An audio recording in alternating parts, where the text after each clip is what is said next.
Hey guys, this is Akmal Khan and welcome to our new video. आज हमारा day 2 है class 11 chemistry का। हमने चैप्टर 1 ऑलरेडी कवर कर लिया है, जो कि हम रिवीजन कर रहे हैं, आप सबको पता होगा।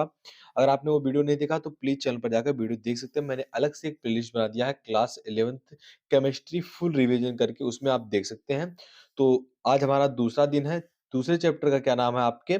परमाणु की संरचना, स्ट्रक्चर ऑफ एटम।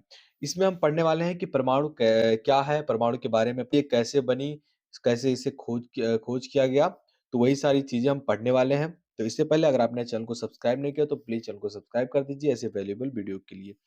तो हमारे पास टॉपिक 1 में क्या है? परमाणु। तो परमाणु क्या होता है? तो किसी तत्व का वह सूक्ष्मतम कण जिसमें अणु बनते हैं तथा रासायनिक अपक्रिया में बिना अपघटित हुए भाग लेते हैं, उन्हें क्या कहते हैं? परमाणु कहते हैं। कोई भी तत्व हो, उसका सबसे छोटा कण, इन्हें आप नग्न आंखों से नहीं देख सकते हैं, तो वो जो अणु बनाते हैं और रासायनिक अपक्रिया में भाग लेते हैं, उन्हें ही क्या कहते हैं? आप परमाणु कहते हैं। आइए आगे देखते हैं हम परमाणु की त्रिज्या। परमाणु की त्रिज्या कितनी होती है? तो लगभग 0.70 एंगस्ट्रॉम से 0.70 एंगस्ट्रॉम से 2.5 एंगस्ट्रॉम तक इनका जो त्रिज्या होता है ये होता है। और सबसे जो हल्का परमाणु होता है ये हाइड्रोजन परमाणु होता है। हाइड्रोजन परमाणु का भार कितना होता है? 1.008 एमयू। और परमाणु का द्रव्यमान कितना होता है? जो सभी परमाणु होते हैं, तो 2 से लेकर 2.60 तक एमयू के मध्य इसके बीच ही सारे परमाणु का द्रव्यमान होता है। तो इस तरीके से हमने परमाणु के बारे में जाना। आइए आगे बढ़ते हैं कुछ इंपॉर्टेंट कड़ियों की ओर, जो है आपका बहुविकल्पीय में पूछा जाता है। आपसे 1 नंबर के जो क्वेश्चन बनाते हैं उसमें ये क्वेश्चन पुट आउट किया जाता है कि इलेक्ट्रॉन की खोज कब हुई थी और इसके जो खोजकर्ता थे या फिर इसको खोजने वाले कौन थे और इनका द्रव्यमान कितना होता है। तो इलेक्ट्रॉन का जो खोज हुआ था ये कब हुआ था? 1897 ईस्वी में। और इसको जो खोजने वाले थे ये कौन थे? J Thomson. और द्रव्यमान क्या होता है इनका? 9.10929 into 10 to power minus 31 kg, इतना किलोग्राम का ये होता है इलेक्ट्रॉन। तो इस तरीके से आप इलेक्ट्रॉन लिख दिए। अब प्रोटॉन का खोज कब हुआ था? 1919 में रदरफोर्ड ने किया था। इसका द्रव्यमान कितना होता है? 1.67262 into 10 to power minus 27 kg. और न्यूट्रॉन का खोज कब हुआ था? 1932 में। किसने किया था? चैडविक ने। और द्रव्यमान कितना होता है? 1.67493 इंटू 10 टू पावर माइनस 31। अब इसे आप कैसे याद करेंगे कि किसका इलेक्ट्रॉन का खोज किसने किया था, प्रोटॉन का खोज किसने किया था, न्यूट्रॉन का खोज किसने किया था? तो यहाँ ईंट पर नाच, ईंट पर नाच, इससे आप क्या कर सकते हैं? ई से आपका इलेक्ट्रॉन होगा, खोजकर्ता कौन हो गए? जे टॉमसन। पा से आपका प्रोटॉन हो गया और खोजकर्ता कौन हो गए? रदरफोर्ड। ना से आपका क्या हो गया? न्यूट्रॉन। और चा से क्या हो गया? आप जो खोजकर्ता है ये चैडविक। तो इस तरीके से आप याद कर सकते हैं ईंट पर नाच। तो इस तरीके से हमने ये पढ़ लिया। आइए आगे बढ़ते हैं। अगला जो आपका बहुत ही इंपॉर्टेंट टॉपिक है, क्या है? कैथोड किरणें। किस तरीके से कैथोड किरणें बनी, ये हम पढ़ने वाले हैं। तो आइए देखते हैं। तो यहाँ आपके सामने एक चित्र दिया गया है, इसके माध्यम से समझाने का आप प्रयास करेंगे। कह रहा है कि जूलियस प्लकर, ये जो है ये बनाया गया है जूलियस प्लकर द्वारा। इन्होंने ये एक्सपेरिमेंट किया था किसी गैस में बहुत कम दाब पर। देखिए बहुत कम दाब पर यहाँ से दाब दिया रहा है, बहुत कम दाब पर विद्युत विसर्जन कराया, विद्युत को इसमें डाला। तो देखा कि जो कैथोड किरण की एक अदृश्य पुंज निकलती है, जो कैथोड से एनोड की ओर चलती है। कैथोड के सामने की कांच की नली की दीवार पर हरे रंग का प्रदीप्त उत्पन्न होता है और इससे स्पष्ट होता है कि जो कैथोड किरणें ये निकल रही हैं। तो इन्होंने क्या किया कि इन्होंने, अगर पूछ लिया था कैथोड किरणों की खोज किसने की, तो जूलियस प्लकर ने। बहुत ही कम दाब पर, ज्यादा दाब नहीं दिया रहा है, विद्युत विसर्जन कराया।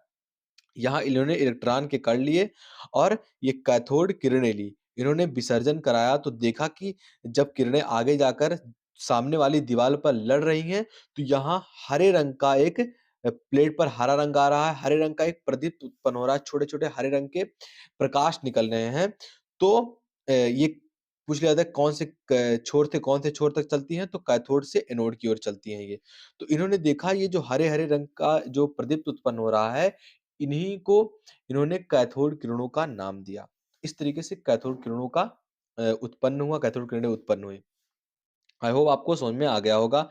आगे बढ़ते हैं प्रोटॉन की खोज की ओर कि प्रोटॉन का खोज कैसे हुआ। तो तो प्रोटॉन का खोज किसने किया था? रदरफोर्ड ने किया था।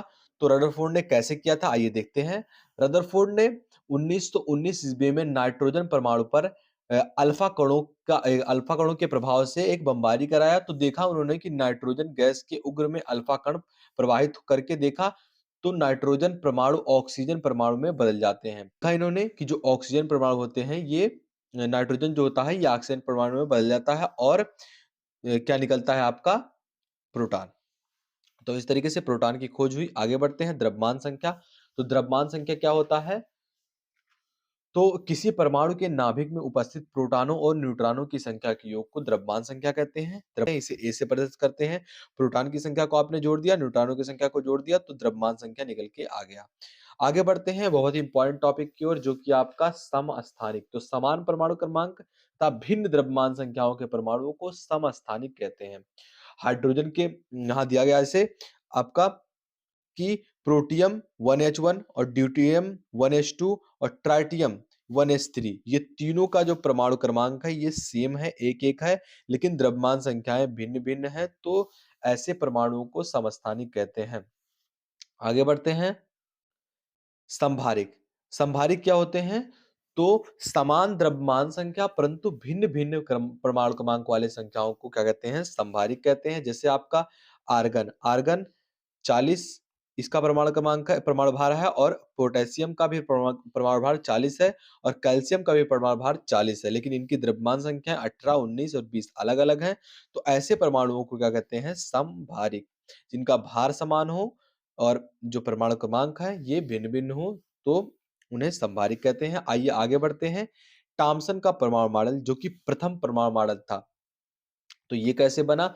तो जो थॉमसन थे, इन्होंने कैथोड किरणों और धन किरणों पर किए गए खोजों से प्राप्त जानकारी के आधार पर जे थॉमसन ने प्रथम परमाणु मॉडल प्रस्तुत किया। इस मॉडल के अनुसार जो परमाणु होते हैं अति सूक्ष्म गोलाकार और विद्युत उदासीन होते हैं, जो धनावेशित और ऋणावेशित द्रव्य से बने होते हैं। इन्होंने कहा कि जो एक तरबूज की तरह, जैसे तरबूज आप बीज में से काटेंगे तो उसमें जो बीज रहते हैं ये इलेक्ट्रॉन होते हैं, और जो लाल भाग इसका होता है ये पॉजिटिव धनावेश होता है। तो इन्होंने कहा कि जो पॉजिटिव भाग में कहीं कहीं ऐसे ऋण यानी कि इलेक्ट्रॉन फेंके हुए हैं बीज की तरह।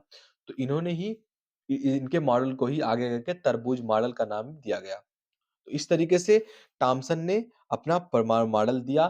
तो यहाँ चैप्टर हमारा खत्म होता है। इसके बाद आपका रदरफोर्ड का परमाणु मॉडल है और भी है। तो वीडियो लंबी ना हो या फिर वीडियो लेंथी ना हो, और जो इंपॉर्टेंट थे मैंने उसमें डाल दिए हैं क्वेश्चंस। तो आई होप आपको वीडियो पसंद आया होगा। डे 3 का वेट करिए, अगले दिन आपका डे 3 आने वाला है, यानी कि तीसरा चैप्टर। तो वीडियो पसंद आए तो लाइक करना, चैनल पर नए हो तो चैनल को सब्सक्राइब कर लो। बहुत सारी वीडियोज ऑलरेडी अपलोडेड है, मैं बार बार कहता हूँ, तो आप चैनल पर जाकर देख सकते हैं। बाय।